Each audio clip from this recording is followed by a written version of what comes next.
Sveiki, mano vardas Olga ir šis vaizdo įrašas buvo sukurtas naudojant dirbtinį intelektą. Dirbtinis intelektas keičia fintech pramonę, suteikdamas naujus produktus ir paslaugas, kurios žada greitesnę, saugesnę ir labiau personalizuotą finansinę patirtį.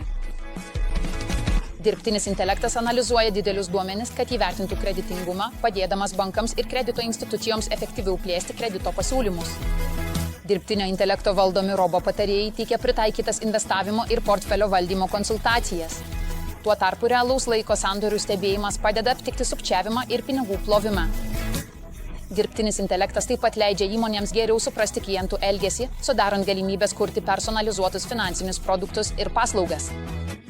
Tačiau, kai dirbtinis intelektas vis labiau integruojamas į fintech, būtina sukurti stiprų teisinį pagrindą, kad būtų užtikrintas klientų duomenų patikimumas, saugumas ir privatumas.